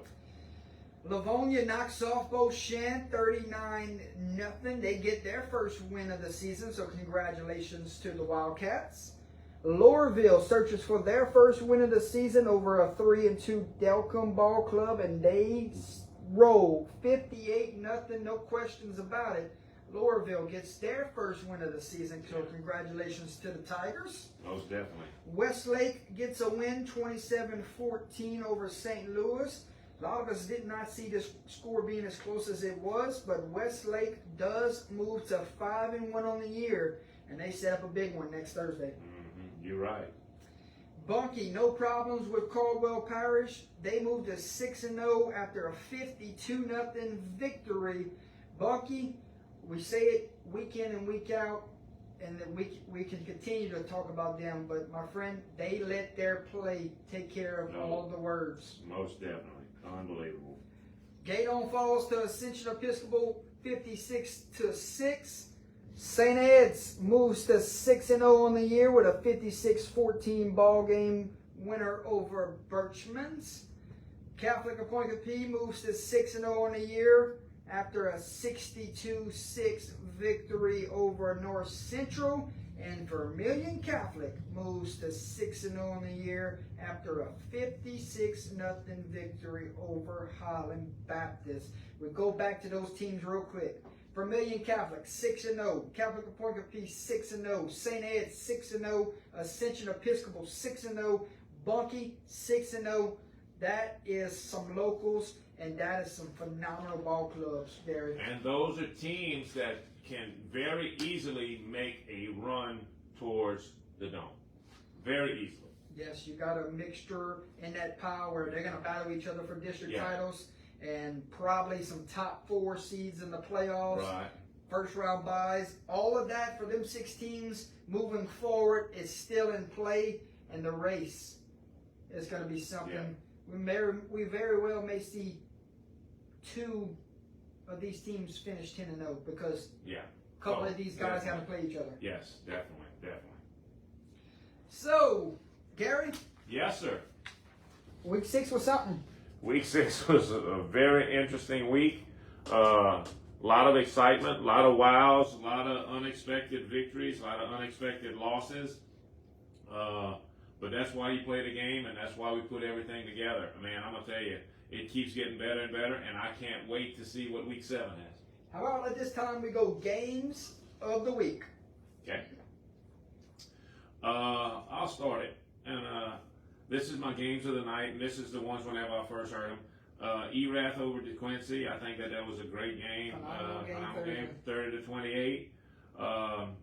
I have to put the games of the night for excitement. It's Captain Shreve over Evangel, 77-76. Sorry, had to put that one in there.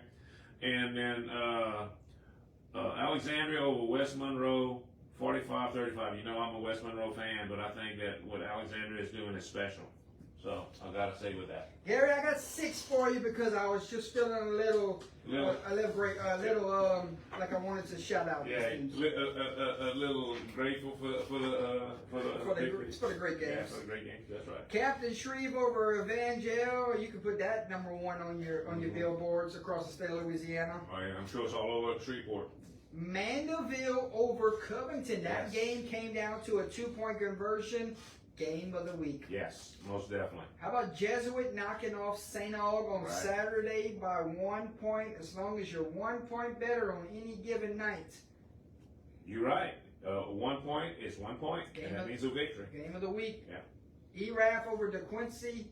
Walk-off field goal late in that one. The dagger. Game of the week. Ruston over Ouachita Parish. Even though we thought this game would be lopsided, a 1-point victory, as long as you're 1 point better on any given night. Right. And Ruston, huge scare, game of the night. What an effort from Ouachita Parish. And I'll be honest with you, I think that's going to make Ruston better. Yes. I think it's going to make them say, okay, we can't take anybody for granted. Let's go. And then my final game of the night, game of the week, goes to Westminster of Lafayette. They knock off Vinton in overtime. Right. That was pretty cool. Game of the night, game of that the was week. Close ones, yes, I like Close that. ball games. I gave 6. You gave 3. I give 3. Upsets of the week, my friend. Let's see what you got here. Let me hear them. All right. Let's see. That was Was it Mangum? Yes. Over Faraday, 35-6. That was an upset to me. Yeah, because Faraday was undefeated. Okay, I'll let it go. North DeSoto over Minden. Another Minden was undefeated. undefeated, and they fell 40. Not just fell, 42-0. They shut them down, and then basically the upset of the night. This was it's not really an upset, but it was for Laurelville getting their first win over a Delcom team. Delcom had 3 wins, and Laurelville didn't have a win, and they just went in there and they put it on them 58-0. So that's my upsets. That goes back to our thoughts in the beginning of this show. Right. Records can be deceiving. Well, records don't mean anything, but just because of I mean, they were undefeated and everything, and all this, and these had no wins, and they just came out and did what they had to do and dominated. So that's why I want to call them the upsets. Okay. Upsets of the night for myself. I went the route of North DeSoto over an undefeated Minden also. Okay. We called it a Prove Me Week. How good are you? And North DeSoto steamrolled them to an upset. I would call it because of the records. Right. I'm going to throw that one in because of the records. Right. Jesuit knocking off St. Aug on Saturday when the talk of the state was St. Aug was good enough to get to the Dome back in preseason. Right. Now they take back-to-back losses against Card, and now Jesuit. Not many people around the state picked Jesuit to knock off St. Aug this week. No. And then ERAV going on the road and knocking off an undefeated DeQuincy. We know ERAV's really good. DeQuincy playing good football. They were undefeated. I'll give it an upset of the week. Right. Because they went into their building. Right. Gary, when you start talking about UTL statement wins of the week. I got 3. You got 3. I got 5. All right. Well, and then one of them is not really a statement game, but I just wanted to put it on there. Go for it. All right. First statement game, Westminster Christian Academy over OC 42-25. That is a statement game by the Crusaders saying, hey, we're here, we're part of this district, and we deserve the recognition. So congratulations to Westminster Christian Academy. Statement win of the week. Statement win. Iowa over Leesville. Ooh. Shut down the state's leading rusher. Or whatever. I mean, he goes from 7 touchdowns to basically 2, but I mean, it's just that was under 100 yards. So I think that was a great statement game. And the one, because I just like him, Carr over Brother Martin. I think Carr would just flex their muscles even more to say, hey, I'm Edna Carr. We're still the top dog right now. You're right, my friend. So I had to put that one on there. So I will start off with South Beauregard knocking off Kinder in a UTL statement win of the week, Gary. Mm-hmm. These were 2 4-1s going at it, but who saw this one at the half and then at the end of the game? There were some scores that made this score a lot closer late. Right. Some how you say that, garbage time scores that made it a lot closer, but South Beau 4 quarters dominated this football game. Yes, it was totally one-sided, and I got to agree with you on that. That is a true statement. I have to agree with you. Iowa over Leesville. That defense, one of the best defenses I've seen this year. Most definitely. How they say that? 11 hats to the ball, and they were all over it. They shut that run down. And you can't just make it about the defense because the offense put up 62 points. Correct. 6 different people scored on that offense Friday night. Correct. I agree. Statement win over Leesville. Mangum over Faraday. That was an undefeated Faraday team that was making buzzways across the state, but Mangum, they got their own eyes set on the Dome, and they went and proved it on Friday night, beating Faraday in a good fashion. Yeah, wholeheartedly, 35-6. I got to give Franklinton over Lakeshore, an undefeated Lakeshore here, some love with a statement win of the week. They've knocked off quite a few teams along the way, and none bigger than Lakeshore on Friday night. I think Lakeshore was, what would you say, number 1 coming into that matchup? Yeah, probably. I think they were ranked number 1. And then I got to agree with you one more time, my friend. UTL statement win of the week, Westminster over Opelousas Catholic. What a phenomenal win.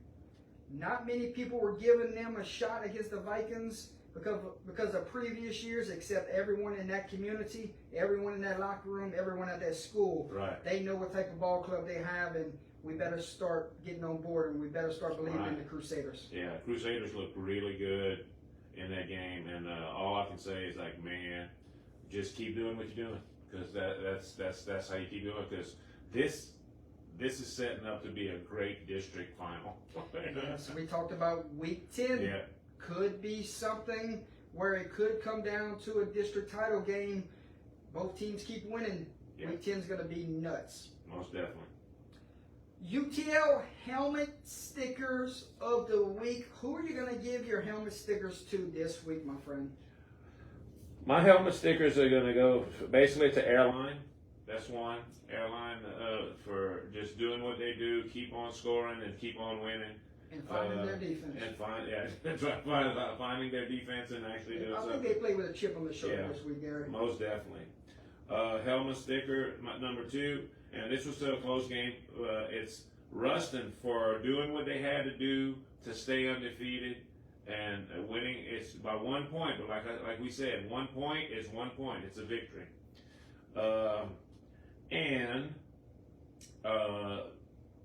Now I gave them this because of us being told that it was in overtime, but Oakdale with the 13-0 victory.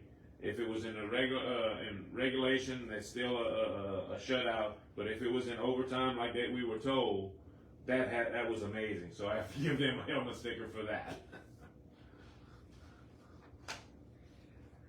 My helmet stickers of the week starts out on Thursday night. We covered the game. South Beauregard looked every bit of advertised on their way to their 5th win of the season. South Bow gets my first helmet sticker. Helmet sticker number 2 goes to the team that we covered on Friday. They got the big time win, Iowa Yellow Jackets, with a little bonus to the Cooks. Yeah. Fed us 3 times. Oh yeah, definitely. It was good too. Iowa Yellow Jackets get helmet sticker of the week and a little bonus to the. Oh, and their defense. Yes. Their defense. You're right. Helmet sticker number 3, it goes to Holly's Lock of the Week this week. Lafayette Christian Academy. The Knights get helmet sticker number 3 because now Holly is 6-0. Mm-hmm. What else we have? Oh yeah, 2 more helmet stickers for you, Gary. How about this? All right, let's go. Livonia picks up their first win of the season. Congratulations to the coaching staff, players, picking up win number 1. And Loreauville picks up win number 1 also. Congratulations. Both of those teams get their first win of the season, and I'm going to give them helmet stickers. Right. Oh, and I want to say something about one of your stickers about the Iowa. And I don't know if you were going to mention it on this. First time we've ever got player of the game that went to the defense. Yeah, we're fixing to talk about those matchups. Yeah, I'm gonna but this, as far as this, and I'm gonna tell you, that was so awesome to see them. So I just had to bring that up if ever you weren't gonna talk about it. Absolutely. That's 2 games we have not talked about yet. You're right, I know. We have not talked about the Thursday matchup we covered. Mm-hmm. We have not talked about the Friday matchup we covered. Well, let's do it. And I think it's about time we do so. Gary, Thursday night, UTL had the great honors of going down to Kinder, Louisiana, covering 4-1 South Bow, 4-1 Kinder. The energy in the building was buzzing. South Bow, they traveled tremendously. Kinder, they packed out the stadium, and it just had the feels of a ball game that was going to shape up to maybe who had the ball last type of deal. But South Bow, from the jump, I think they won the toss and they wanted to receive. And Gary, talk about, we had to make some adjustments upstairs because that's how fast that offense actually was. When I called you and said, Gary, go back and watch the game because they were snapping the ball every 5 to 10 seconds. Well, when I was working on Thursday, guys. I have to do my school stuff, but when I got on the stream, they had a minute or 2 left in the 3rd quarter. And you missed all the action. And I was like going, oh my God, look at the score. And it was so one-sided. And then the 4th quarter was a lot of, I won't lie to you, a lot of JV and everything was there. So they had some extra time. But Then I went back and I watched it and I listened to what y'all were saying. And like you said, they were snapping the ball. They were basically they were a 2-minute offense the entire game. You're right. And it was amazing how fast and how accurate and how precise they ran those plays and how successful they were. It was amazing. And you were there, and I mean, you can tell us a little bit more about it, what you saw. But just watching it on the replay, it was amazing to see what they did. And one of our first opportunities to see South Bow play in quite a couple of years now, and the head football coach over there has those guys playing some great football out the gates. Yep, they're playing some great football out the gates, and it starts with the leadership at the quarterback position, Gary. The senior, he had himself quite a night between him and the running back. It was a 1-2 punch, and those guys put on an absolute clinic, but the offensive line really paved the way. And then the defense, they got a couple 4th down stops that really flipped the game on its head, and I think at one time was 6 out of 7 drives that they went and scored, or 7 out of 8. I mean, that's a phenomenal recipe for success there. And South Bow, Jennings South Bow next week, my goodness. I think that's going to be an awesome ball game. I can't wait to see what happens on that particular game. Yes, I agree. South Bow moves to 5-1 on the year, and that's going to be a team that we have to keep a close eye on moving forward, and they deserve more attention from us. Most definitely, most definitely. Keep picking them, Gary. I will. Gary has no pick next week, though. No, I don't. Because you be calling the game with me, right? That's right. I hope. And good Lord willing, I may have I may have an issue, but we'll take care of that. Yeah, that makes some sense, huh? Yeah. But injuries is what we were told at certain points of the season. Gary, Friday night, one more for you. Leesville and Iowa, we were on scene to witness history, and history would have to wait another week. It was tied. Yes. It was tied, but it wasn't broken. But when we got into the stadium early, my friend, you just had the feeling that it could be set up for something special to happen that night. And you knew both communities would show up for this one. And when you said to yourself, and I talked to you in pregame, man, something special is going to happen here tonight, I never thought to myself that we would be giving player to game honors to an entire defense. Right. What an awesome moment for that group. Gary, first time ever, and they deserved it. Oh, most definitely. 5 4th down stops and held Xavier Ford under 100 yards. Right. Anytime you have a defense that Plus does they had that, an interception. Correct. Anytime you have a defense that does that, 5 turnover on downs, stopping that offense. 5, and we talked about that. And when we decided, and we looked at the offensive production, I mean, offense was great, and we were looking at, we were actually saying, this person had 2 touchdowns, this person had 1, this person had 2, the quarterback threw for 3. You know, it was just like, who do we give the player of the game to? And we both looked at each other, and you said, I said, you could not deny the performance on the other side of the football tonight. Right. And you know what I said? I agree. 100%. I was hoping you were going to say that, but man. It's only happened one time ever where a defensive player has won player to game honors. Right. But that was an individual person. Yeah. This was a team effort. Right. And the team effort deserved it, my friend. It may never happen again, but I was happy to give player to game honors to that entire defense because they deserved it. And whenever I was recognizing those guys on the field, you could tell the joy that they had and what an honor it was. Go look at the picture of the team with their little plaque, the defense. You cannot see anything but joy on that team because they played together, and it was an award that they got together. Yeah. So that was so much. So if you haven't seen it, go to Under the Lights page and look at it and see the joy in these kids' faces. That's what it's all about. And one more thing for Iowa, the offense did tremendous, and that does not go unnoticed, Gary. Mm-hmm. The offense did tremendous work. 62 I know. points. 6 different guys scored. Quarterback played Yeah. phenomenal. Offensive line played phenomenal. That does not go unnoticed. But on the night where all the talk was on the other side of the field and records will be broken, and how could you stop this offense? They did it. They did it. And they deserve it. And they did it. They did it in such a way to where we had to look at each other and go, "Wow!" Yeah. I mean, and one of them, and I don't mean a wow loud. I'm talking just a subtle, "Wow! Look at what they did," and that's what it was all about. And that's why I'm glad you made the decision to even consider it. Last thing, I said last thing. I got 2 more for you. Okay. Number 1, Iowa looks like they're ready to make a run. Most definitely, yes. Contender status. Yes. Number 2, Iowa is now 6-0 when UTL covers them. 6-0. What a storyline. I think they want us to go back. What a storyline, my friend. Gary, Yes. time to start looking at week 7 because we got some dandies. Let's look at it, man. This is some matchups to get you excited from a week from now, and some picking these games next Wednesday. Good luck. Well, we'll see.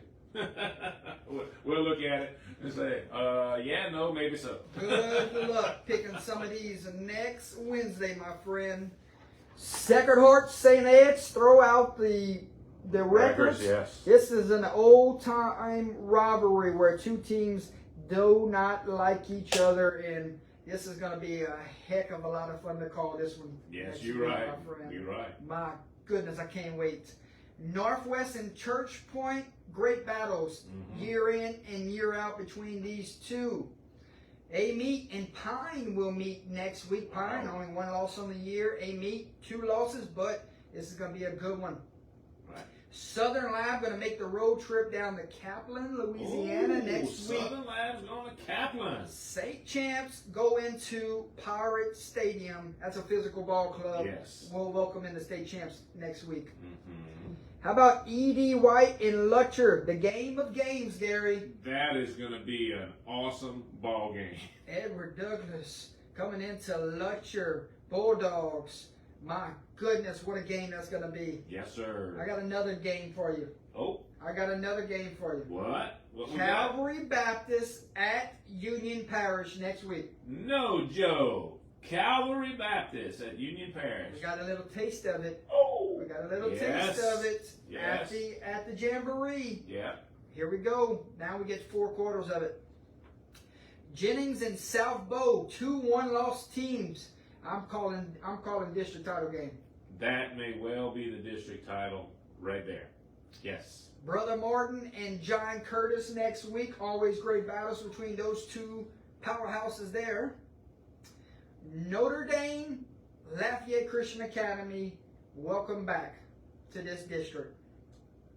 That is going to be exciting. And they're playing at At Knightfield? Lafayette Christian Knightfield, Academy. wow. Knight Stadium will be buzzing. Man, that is going to be awesome. The turf is going to be hot. Gary, I got some more for you, my What do you friend. The game of games I said earlier? Absolutely not. Don't even quote me there. You got 5 or 6 games over there, Don't man. even quote me there because Central of Baton Rouge at Catholic of Baton Rouge next week. Oh my goodness. That is going to be phenomenal. You got the defending state champions. Did the coin land? Yeah. And you're going to have An emerging ve- Central of Baton yeah, Rouge team. Central of Baton Rouge is emerging very well, but A favorite? you know, that is going to be one hell of a game. That's going to be one hell of a week. Oh, 6 pitch God. show Wednesday night. You right. Oh, I got to start thinking about that now. Gary, Oh my gosh. Gary, it gets better. I Mhm. mean, obviously, there's some more games here, Oh, but it's hard to top that game. Right. Go ahead. I got you. Oak Grove at 1-loss Mangum next week. Oh, really? Okay, That's okay. going to be nice. Let me up the stakes. Let's go. Can I up the stakes Yeah, real quick? let's do it. Neville at Ruston next week. Oh, Did man. I tell you week 7 was that's special? championship games all I over. tell you week 7 pick show is going to be special. Oh, it is going to be special. That is going to be awesome. Gary, I got another one for you. What's the that? Battle of the Undefeateds next week. You got 6-0 Ascension Episcopal at 6-0 Vermilion Catholic. My God, that is going to be a game of the century over there, man. Small school wise? Yeah. Yes, sir. And they're playing at VC. At VC. Man, that's a hard place to win. If But I tell you what, if my guy Alex Golden is watching, you're gonna have to keep us updated, my most friend. definitely, man. That is going to be an awesome ball game. Jesuit comes off of a historic upset of St. Aug last week. Now they gotta go tackle Edna Carr next week. Jesuit Carr next week. The University. Oh my God, that is going to be a good ball game. That should be an exciting event. And it's oh God. Gary, more for you. I would say it's a home field advantage, but no, they share stadium. Gary, more for you. Yeah. Listen to this. What we got? Captain Shreve 2 weeks ago, 68 points. Yes. Captain Shreve last week, 77 points. Correct. Captain Shreve next week, long road trip to Destrehan, and I heard Destrehan is finally healthy. Oh man. Long road trip coming from Shreveport down to New Orleans next week, and the points they put up the last 2 weeks, my friend, that's going to be something against Destrehan's defense. Very interesting. Very interesting. Hamilton Christian and Elton will battle it out. A little love there because that one is a driver's seat ball game there. Winner of those two games that's gonna be very well could be the leader in that district race. West St. John, they only have one loss on the year, but they got to welcome in the extremely talented Dedrick Lasty and those Riverside Ball Club. Riverside, West St. John next week. That's going to be amazing. Walker and Shaw will meet next week. Whoa, yeah, that's Two heavyweights there. How about West Monroe and Washita Parish, both coming off of a loss? That's going to be something. Oh, man. That is going to be a extraordinary ball game. Final win for you, and I'm sure there's a heck of a lot more, but I got one more for you. Archbishop Rummel at St. Aug next week. It seems like every week the Catholic League just produces more key matchups. Wow. Man. Week 7. St. Aug coming off of a loss. And Rummel. Rummel coming off of a win. No, Rummel coming off of a win. St. Aug coming off of a loss. 2 losses. Yeah, back to back. True. Man. I want to be a birdie flying on a wire watching that game. Can Bunkie stay undefeated next week? Buckeye comes into town. Yes, sir. Yes. Westminster will welcome in Port Barry for homecoming. Week 7 is absolutely loaded with matchups, and the pick show is gonna be insane. That's gonna be amazing. God, I can't wait till Wednesday.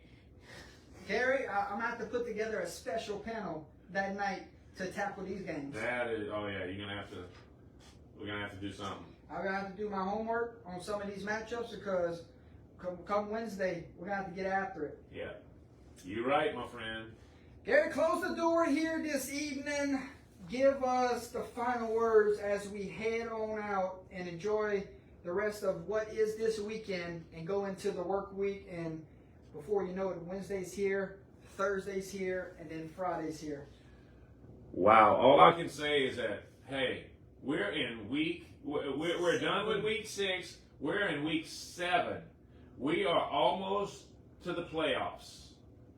Man, it just seems like it goes so fast every year.